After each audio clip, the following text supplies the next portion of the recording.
Let's give the doctor another round of applause. I think that was very insightful.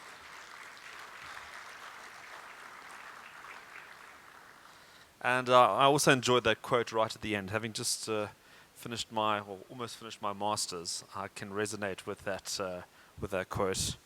And I also remember the Motorola Razr. I wanted one, but I didn't get one. Did anyone have a Motorola Razr in this? You had one. Two trendy people here. Let me tell you. Wow. I think I got past the Nokia 3310, and then I moved on to the iPhone. But that was a bit of nostalgia, which was great. All right, let us move along swiftly as we move on to our panel discussion for the afternoon. It's called Unlocking South Africa's Digital Potential, Empowering Organizations and the Nation. And this is also bound to be another very interesting conversation. I'd like to call on stage our moderator for this session, Dlamini, Chief Information Officer at Discovery Insure. Let's give Sneh a round of applause as she makes her way up on stage.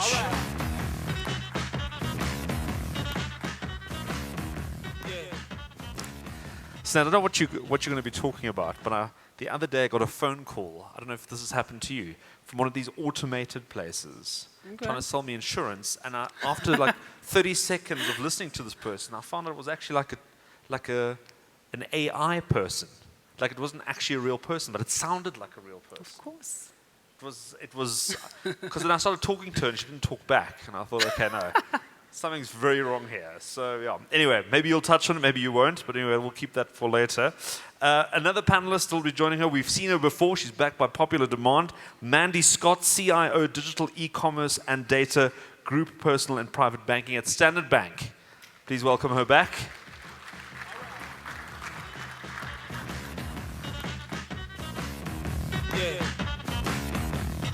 Mandi, you're on brand as well, hey? On brand in blue.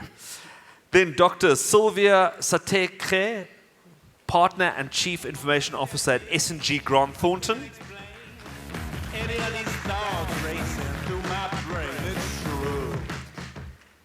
Thank you, Doctor. Then we've got Sam Nkosi, Chief Information Officer, Santam Insurance.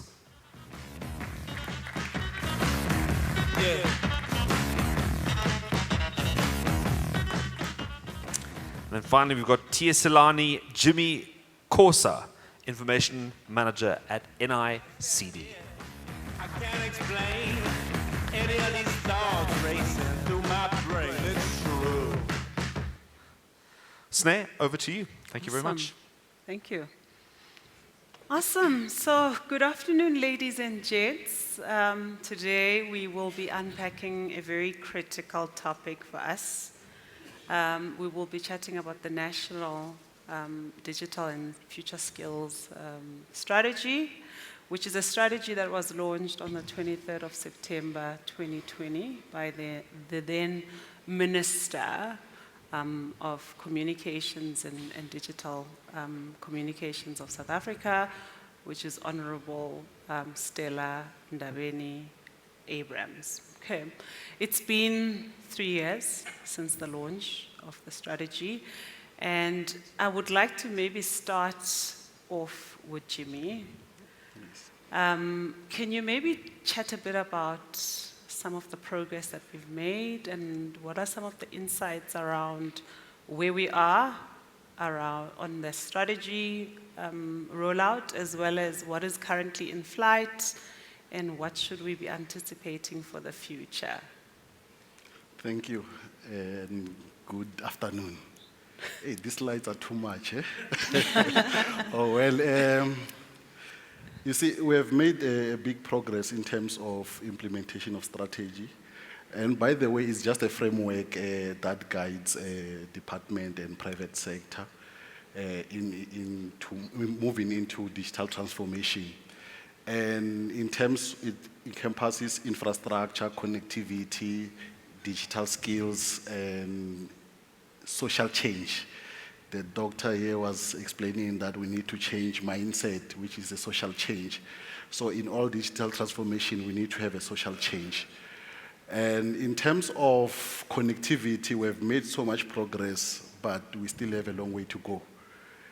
South Africa require about 500,000 kilometers of fiber to connect every area. And we are even less than 200,000, costing over 50 billion. So in terms of connectivity, we rely mostly on mobiles, our cell phones. In terms of general household survey, it shows that 60 to 70% of people in South Africa connect into internet using mobile phones. And with the cost of data being there, it's another challenge to say that yes, you can have, and then competition committee try to intervene, by the way. That's why today we have a 1 gig for R1 from Vodacom trying to connect people. And then in terms of skills, I think university are leading in terms of teaching people and also in terms of technologies. Today, education, when you go to varsity, most of the courses are done online and they've moved with time. But in terms of basic education, which is a foundation, we're still leaking there. We have not moved into digital space. We still rely on the traditional method and without embracing what is there. But the other challenge is connectivity. That's why maybe in rural areas they don't have.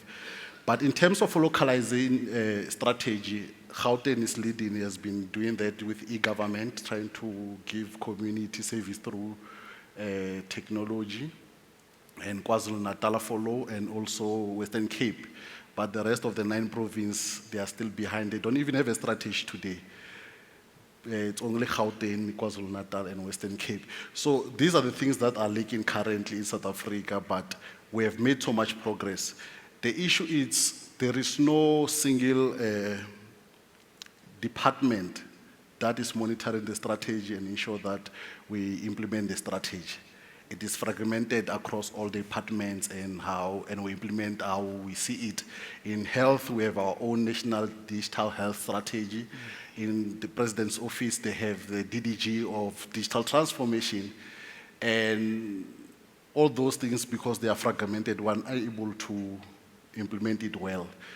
But it's something that when we meet in this summit, we need to say, how do we move forward? It should not be a summit that we just meet and then we talk nice English and then we go home and then next year we do the same thing. But we should say, how do we move forward? How do we assist government to implement this? And also, how do we work in terms of private-public partnership? Thank you. Awesome. I think let's rather talk to that. In terms of public-private partnerships, what are some of the initiatives that stand out where we are really driving the change through those partnerships? Could you perhaps maybe unpack that for us? Academic institutions, they should lead us in this one. Yeah. Because they've done so well. You look at the University of Johannesburg, they have robotics. We don't have any, but if you check, it's in Gauteng. That's why maybe Gauteng government is doing well, VETS is here. But in terms of public-private partnership, we need to define it beyond just having tenders and all those things, but to put resources together and work towards certain goal. Do you know that in terms of connectivity, Telkom is leading in terms of infrastructure. And in most townships, in fact, in suburbs, there is a replication of fiber networks, duplication of efforts. But if we work together and we say that in the lines that are used by Telkom, we connect private and private, they go to an address market like rural areas and township. Our infrastructure will grow. But in Santam, you might have in the same line street here, you have 4 companies running the same fiber. So if we share the resources, and then work together, and then we're able to achieve that through private-public partnership. Awesome.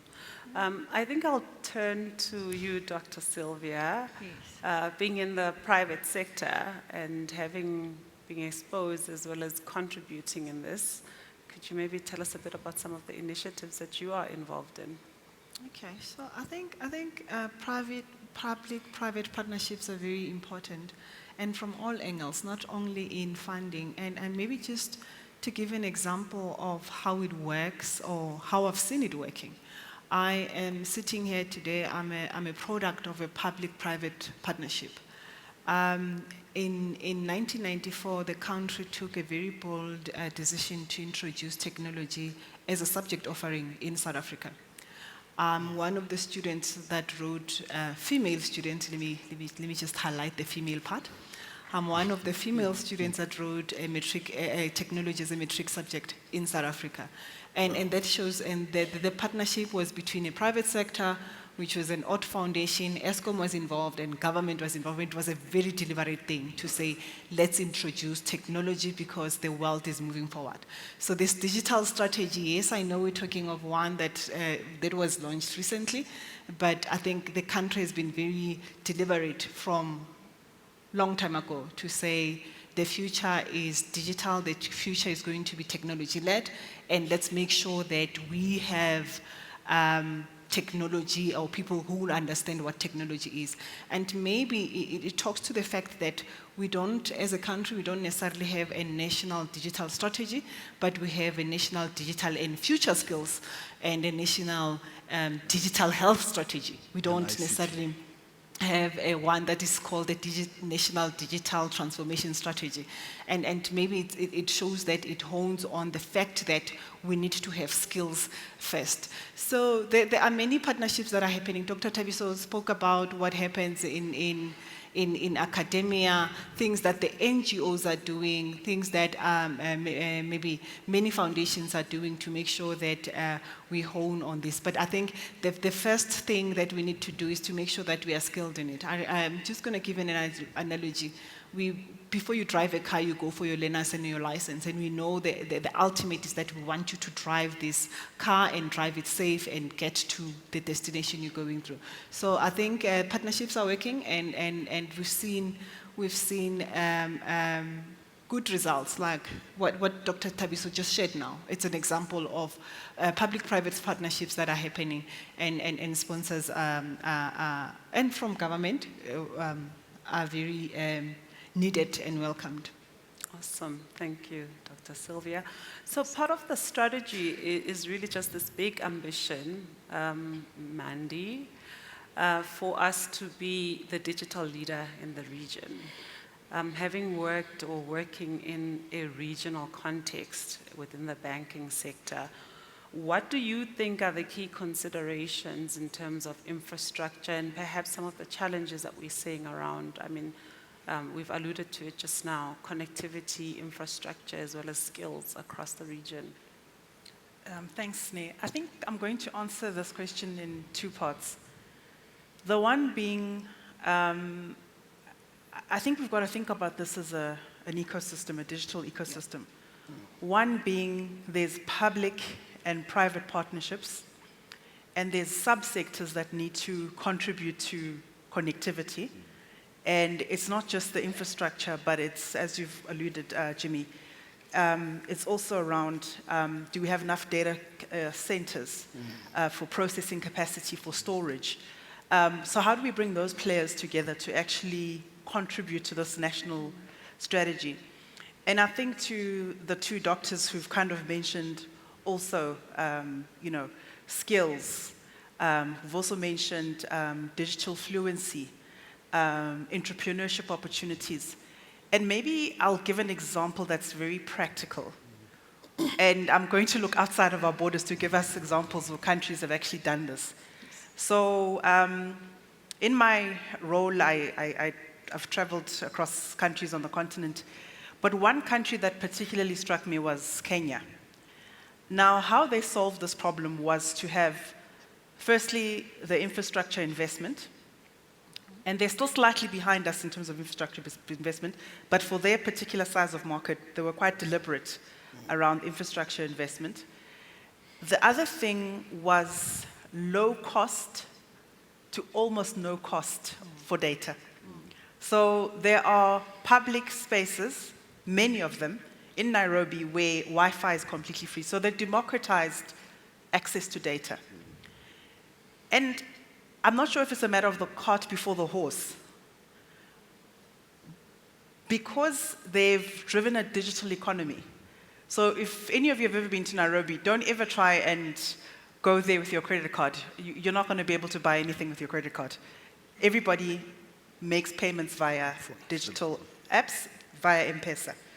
So I think the nature of the economy kind of almost forced that imperative to say, we actually need to do something to actually create that digital inclusion. Now, I think there's an opportunity for us to learn from our neighbors on the continent and look at specific interventions that we can do that are specific and would work in our local context. And I'm not saying we completely make data free, but we've actually got to look at some of those examples where you've got to commoditize data, you've got to really focus on STEM skills. And I think the notion that Dr. Thabisa said is that we actually can't, by the time we provide learnerships in the private and public sector, it's actually too late. You're already catching the students that have that aptitude already. You actually need to go to grassroots, those grade 8 and 10 learners that are contemplating not doing mathematics and science.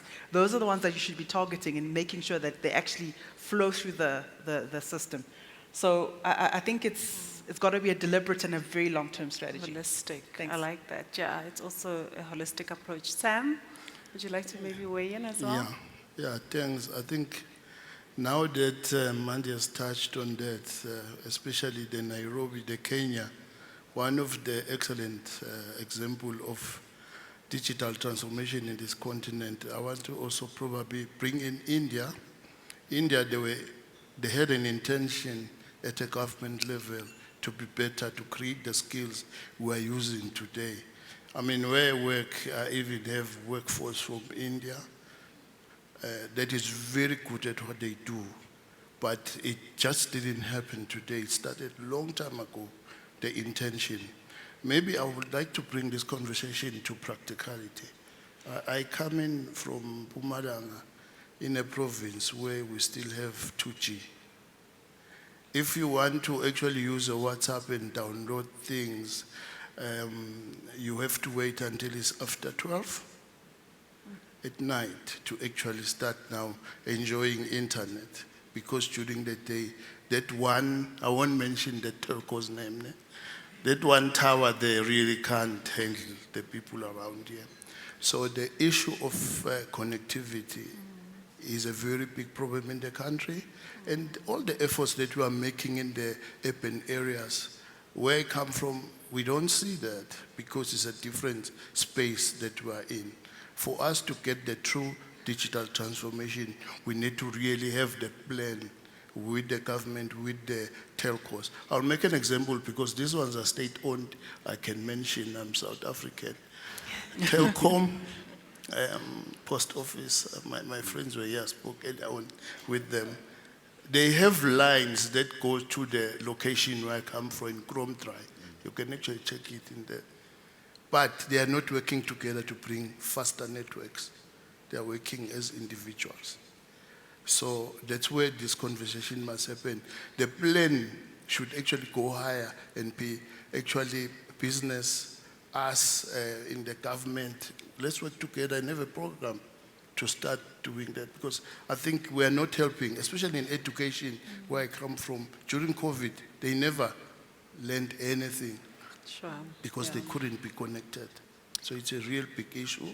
I think we must have an effort to sort it out, because we are now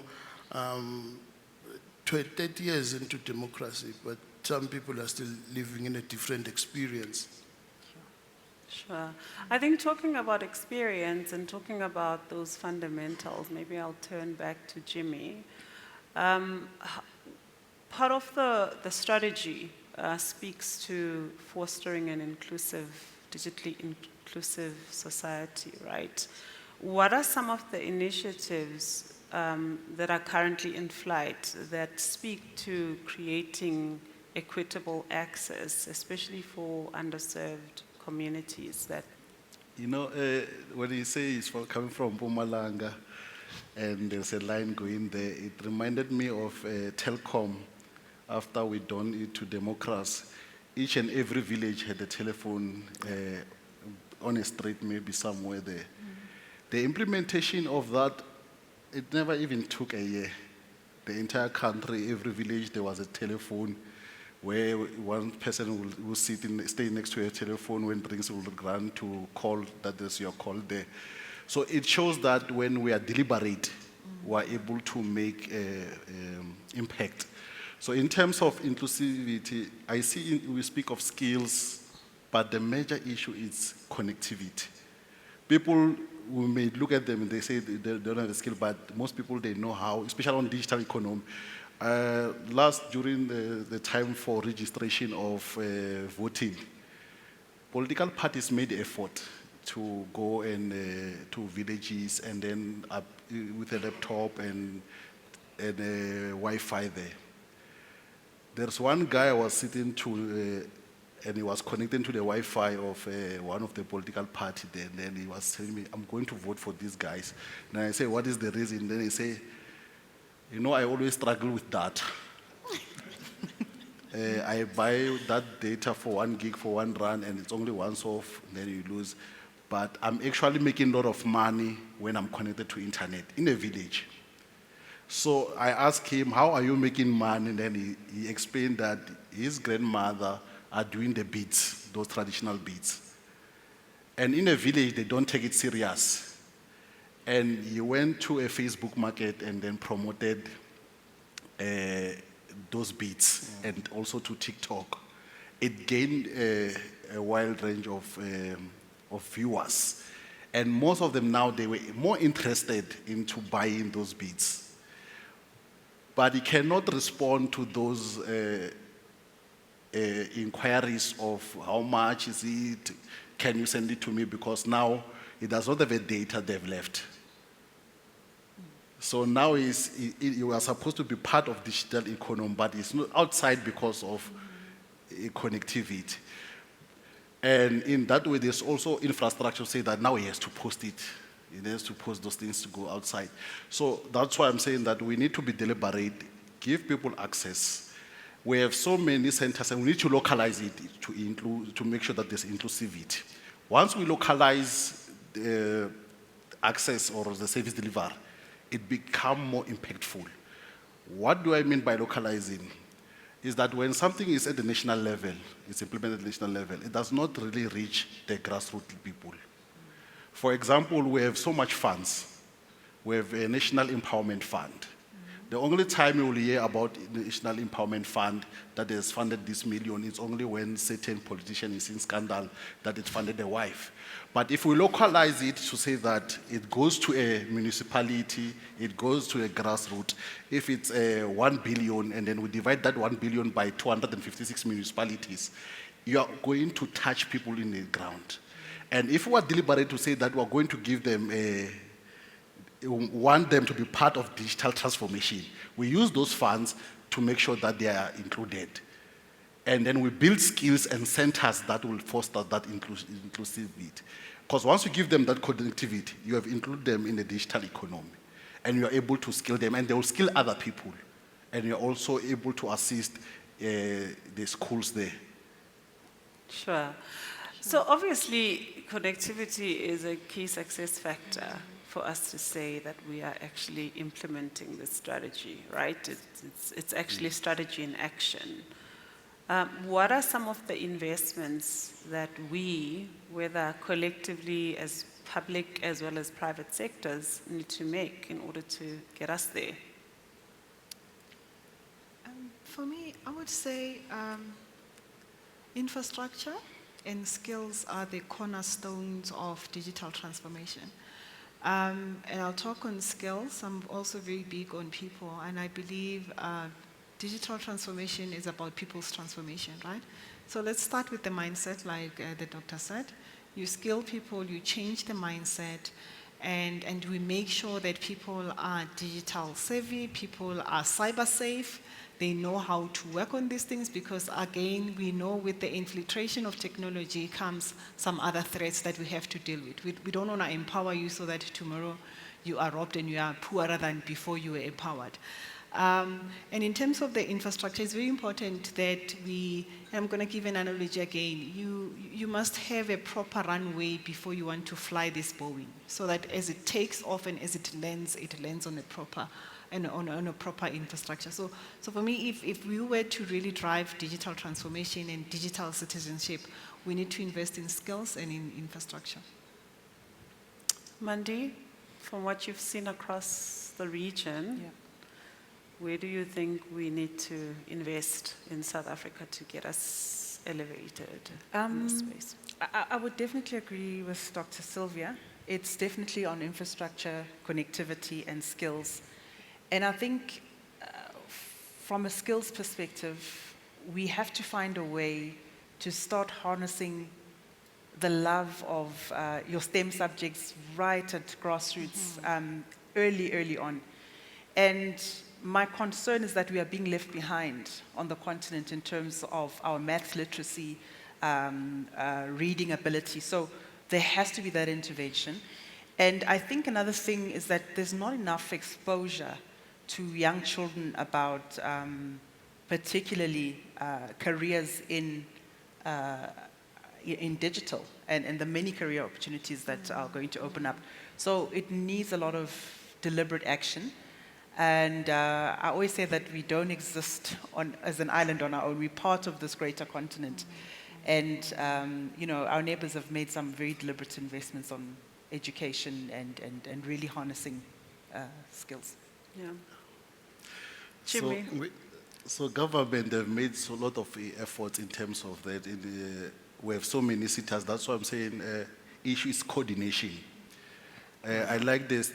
Last year there was one of motto keyed by CETA to say collaboration, innovation, and engagement will actually lead us to digital transformation for digital economy. Indeed, we need to collaborate, we need to engage, and then we'll become innovative. Because the CETA, those CETA for service education and training authorities, there's so much money there to foster the training and skills development. And also within DCDT, there's also a lot of money to foster it. But the actual part that we're lacking is the implementation. Yeah. How do we implement it? So that's why we need to come together. Those who have a means of implementing, they should engage those who have the resources to implement. And then at the end of the day, then we'll have a result. So government has been throwing money everywhere, including to private sector, to say that employ people will incentivize you through tax or through employment incentives. But because the situation in the economy is hard, even these private companies, they're not coming to party. We just take 2 or 3 and then we claim the money. So we need to be deliberate and come together and engage. Those who have a means in terms of resources, provide resources. Those who have a means in terms of implementation, then implement the program. Awesome. Sam, do you perhaps want to chat a bit about what your organization is doing in this space in terms of just contributing to the agenda? I think my organization is actually have taken a different view in terms of how we need to support the country. Especially in the infrastructure, we're actually now starting to provide some fire trucks because obviously with the heat wave that is hitting out there and water issues, and also looking into, because if you're a company, you are not impacting your community, you are not really good for that community. So we've taken that approach that the communities that we actually work on, we need to support them by all those, and also education. That we actually provide to the students. But I think it's not enough. I mean, it's a beginning. What we need to do is to actually increase the involvement and put a fund together again, another fund that maybe we employ people full-time to do that work to make sure that we reach the scale that we need to reach. Awesome. I would like to maybe chat a bit about how we measure success. We spoke a lot about the various pillars that we are tracking, but do we actually know where we are in terms of digital transformation maturity? And we know that there's skills gap. Do we know what they are, and what initiatives do we have underway to actually close those gaps? Because for me, it's about making it actionable and not just have a strategy on paper, right? So I guess, if we could talk about, if we compare ourselves, especially with this ambition that we want to be the leader in the region, how do we compare in terms of maturity, as well as what are we doing to close the gaps that we've identified? Jimmy? Unfortunately, we have not developed a framework of measuring our maturity in terms of digital transformation, because we're even starting. But the framework that can work in terms of that is to say, what impact have we done? Not necessarily numbers, and whether there's a sustainability into what we've implemented. Because we can write and say that we have connected over 910 sites into fiber to facilities like healthcare and schools. But does it provide service to those students, or is another elephant there? And is it sustainable that next year it's still being used, or it's only for today? So the major problem we have in South Africa is data sharing. The data that is held by one department is not shared across other departments. And if we want to have a better, or we want to have a successful digital transformation, we need to look also at the issue of data sharing. Where I like to play with departments sometimes when I have meetings to say that, especially Department of Monitoring and Evaluation, and I will ask deliberate questions to say, how many health facilities today we have that have connectivity and can able to use the data that they have for good public health? They don't have, but they are monitoring and evaluation. And the reason is that we are requesting data from X and Z, but they are not giving us to measure what needs to happen. So in terms of policy also, we need to look and say, data is our asset, and digital transformation requires data. And how do we share the data and use it for public good, and also to have a better benefits? That way we'll be able to measure the success that we have. Awesome, thanks, Jimmy. Doc? So if I may weigh in, I think part of the problem is that we don't have that unified strategy that talks about a digital transformation for our country. Other countries that are having progress have a deliberate and an intentional digital transformation strategy, and hence we are able to measure, we are able to put quotas to say we have to have reached this at a certain period. So because it's not like that, like Jimmy was saying, you get it being fragmented. There's pockets of excellence everywhere, but you can't put it together, we can't consolidate, or you get to a point where you are competing even, you know? You get maybe Gauteng want to be the best and the Premier doing the most. And it, in itself, because there's competition and there's fragmentation, it creates the digital divide. People who are in Gauteng benefit better on e-services than other people in other provinces. And by so doing, it creates the issues of, it taps on the issues of data privacy and people saying, I own this data.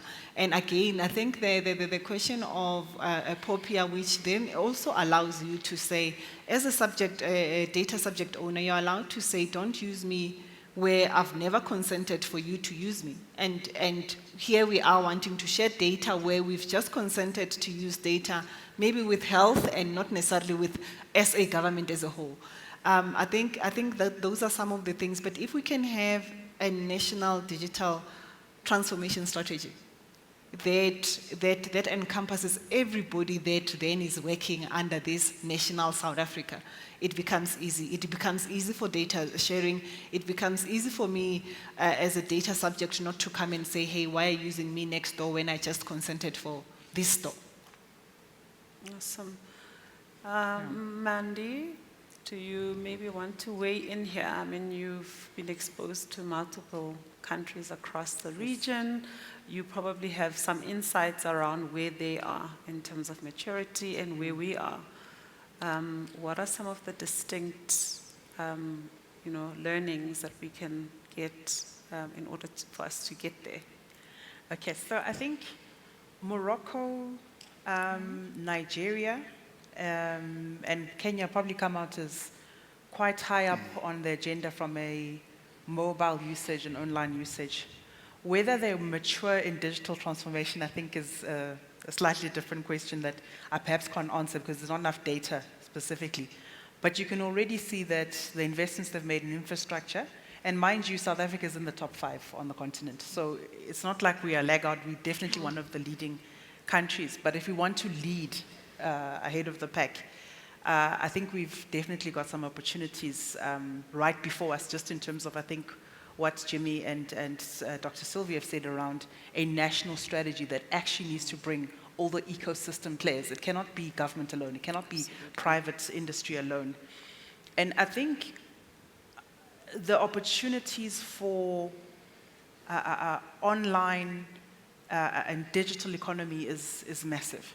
I mean, on the African continent, we have something in the region of 45% of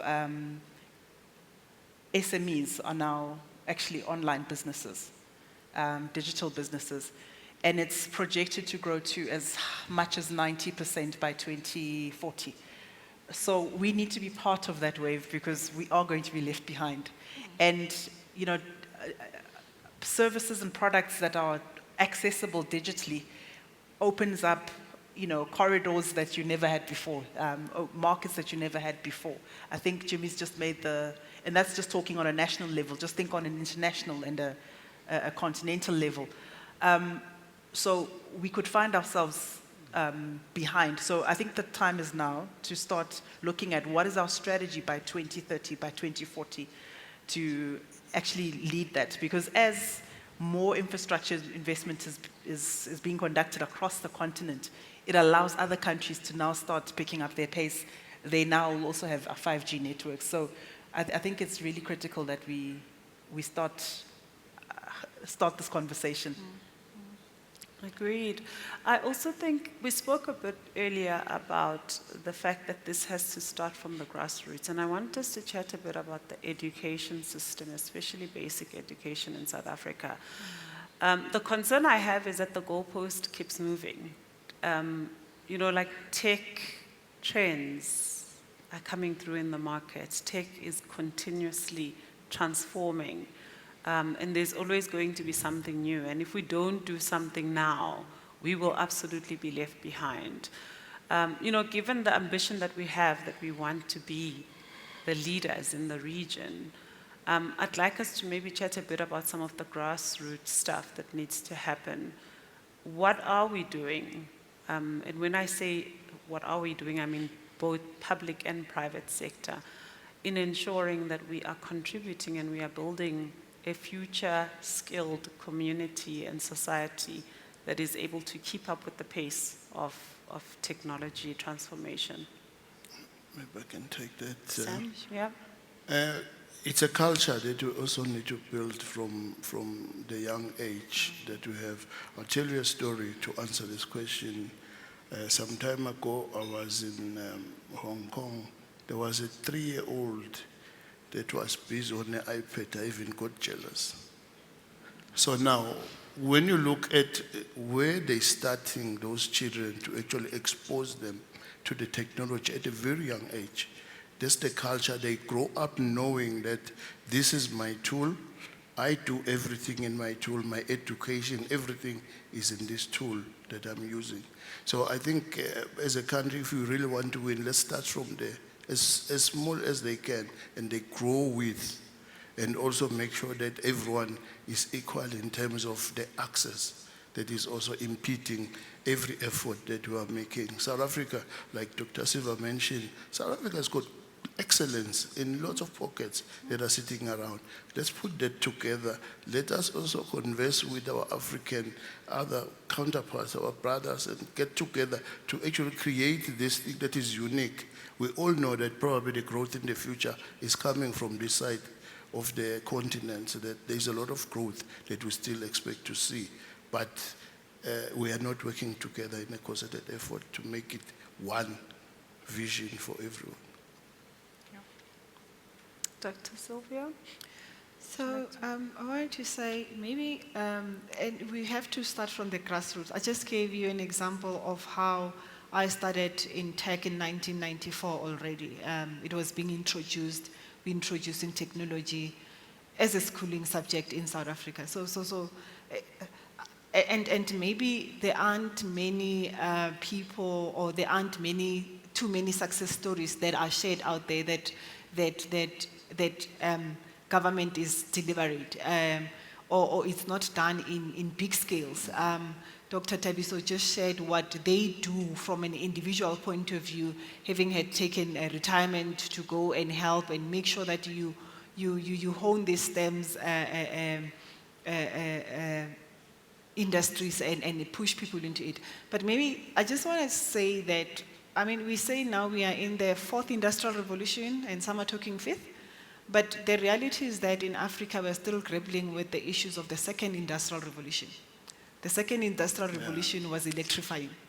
The reality is that, and while we're talking building infrastructure, we are grappling with the issues of the 2nd industrial revolution. The world is moving to the 5th industrial revolution. Those are some of the things that when we talk infrastructure, we're not talking just fiber being there. Tech is not going to exist, or it's useless if there's no electricity. We won't be able to power it. So it's a whole lot of things, but taking it from the grassroots, not to say that other industries are not important. We need all of them together, but we need a collaborative, an ecosystem that understands that we work together as a value chain. And like I'm saying, we are grappling with the 2nd industrial revolution issues when the world is moving to the 5th industrial revolution. Mandi? No, I definitely agree with what both Sam and Sylvia have said. And I think in thinking about typically how private industry has shown up to kind of grapple with this issue around skills, it's primarily been off the back of so many learnerships, so many graduates. But I think we have to find a way to create opportunities when there aren't opportunities.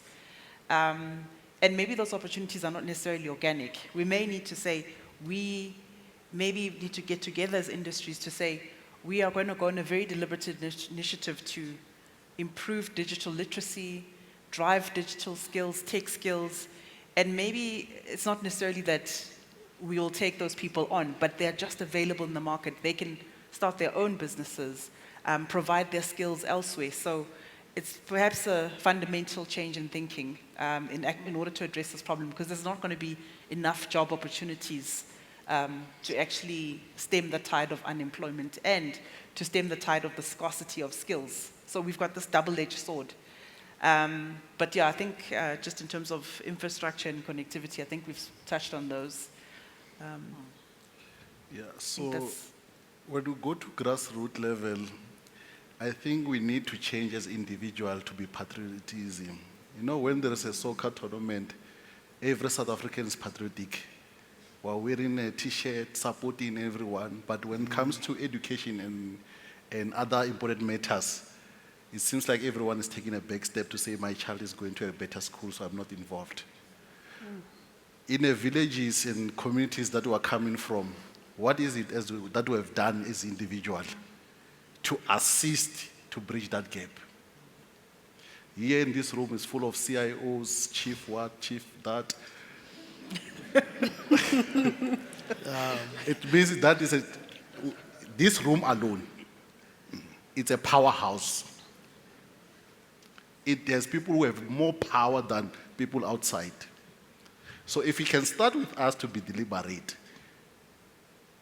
and go back to the grassroots, every corner that we are in, and say, how do we implement this strategy? How do we ensure that we have a better strategy that will ensure the digital inclusivity? Will go a long way. Patriotism. Yeah, absolutely agree. All right, ladies and gents, we will open the floor for any questions, just to give enough time for us to have a robust conversation.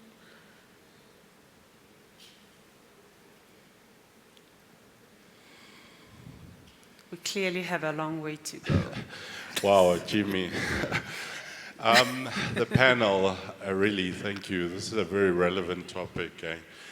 I think for me, listening to you, it brings us the challenge to say, for example, in underdeveloped communities, you know, I always see corporates that we work for, we do all these nice hackathons, they're nice. But I think let's take them to the underdeveloped communities where we can find real practical and feasible solutions to the challenges that are really grappling the country around developing digital inclusivity. So probably just want to understand your views on how we can take that agenda forward to actually go to where the need is. And that's how you really roll out the strategy.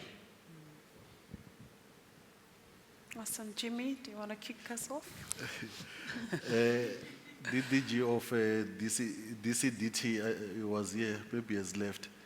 But I think this one, as us, I think we are collectively agreed that we need to meet and craft the strategy that will take us forward. So maybe the first thing to take those hackathons and everything, we must be deliberate and then we'll ask the organizers to say that the summit have taken a decision to ensure that there's a digital strategy for a country, and we request that a department itself should organize a similar summit where the discussions like this will take place, and then we take decisions that will move country forward. Yeah. Yeah, I actually wished I could pull in John into this conversation. I mean, I think there's opportunities for the CCIO Council to partner in this aspect with government to bring all of this brain power and tech power into the room. So if you could just maybe chat a bit about some of the work that you've done and how we can accelerate it. Thank you very much. In fact, you know what, as you guys were talking, I was actually sitting back here and I'm like, maybe we weren't so crazy after all as the Chartered CIO Council. Maybe we are on the right track. Because I think for us, the issue around digital transformation, maybe I should just stand slightly so that the guys can see me, is the fact that without skills, without opportunities to utilize those skills, without making it commercially viable, we can talk about digital. Guys, we're talking about grassroots. It's part of the reason why, as the CIO Council, Chartered CIO Council, that we've been deliberate. We've gone to basic education. We spoke to Minister Sathekge. Our children get taught CAT, IT, grade 10, grade 12. What do they get out of it? A matric certificate. Then they're going to have to go and pay a private college a sum of money, spend another 2 years learning exactly the same curriculum and waste 2 years of their life to get a certificate that is signed by MICT-SETA that says, I now have an ICT skill. And that's why as a council, we partnered with them to the point where we give them a master class and they don't have to wait 2 years. They can actually get a certification that's underwritten by UJ, by MICT-SETA, because they're all part of the council anyway. For us to get to that grassroots point, we're actually stepping into the next arena right now as a council as well. Because as much as we need skills on the grassroots, we need people. People that can have the vision, people that can drive, people that can manage and grow and develop. And who better than industry determining what those standards are. I mean, I was laughing just now when Tiyiselani was saying we have chief what, and chief this and chief that. There are so many chiefs here. I don't know where the Indians are, but anyway, they might be in Verulam somewhere. But the fact of the matter is that today it's a CIO, tomorrow it's a CTO, the next day it's a CDO, the next day it's another flavor of the month. But we haven't sat down yet and say, what does that actually mean for an industry? What is it that we really need? Do we maybe just need a CTO? Or do we need a CIO? Or do we need a CDO? What is it that we really need to drive this forward? So as industry, we have to be deliberate. And the only way for us to be deliberate is to standardize who we are, is to standardize what we do and how we can do that sustainably, reliably, and predictably so. So I think it's important that as a community within ICT, there are certain things that should be done to help with this. I mean, we've done internships until it's, I don't know what you want to use the word, but until it's come out of our backsides or fronts or whatever. And what are the benefits of those internships? They get practical experience, and then what? And that is why you'll see that even when you were talking earlier about connectivity, and once again, infrastructure and connectivity again, is unless we change the way that we actually do things, we are never, ever going to change this thing. We're going to keep talking about talking. Yeah. So what we are doing now is we're even partnering like, so I wear 2 hats at the city. I wear a group executive hat for ICT, but I also wear the chartered CIO cap when I'm in the city of Johannesburg. And that is why with us, we realized one thing. Finances is one of the biggest inhibitors. And what is so funny is you talked about the post office issue. There's a post office line running right past you. But everybody's digging their own trenches. Sure. Right next to each other. Every now and then they even chop each other off because they want to dig an even bigger hole than the previous one. And what we've done, what we found out that the quickest way to get people connected is to commoditize. You have to commoditize data. You don't have to do this thing alone. And what we are doing now as a city of Johannesburg is we're actually partnering with Gauteng and the likes of the telcos to say, guys, you already have a line. Why don't we send our free Wi-Fi signal through your line and you give me a patch that I can use and call it my little stream. And we can immediately, just by doing that, if we get MTN, Vodacom, Cell C, Telkom, the banks, whoever, Discovery, SNAI. If we can get all of that, I promise you each one of us has a site of presence somewhere in this country.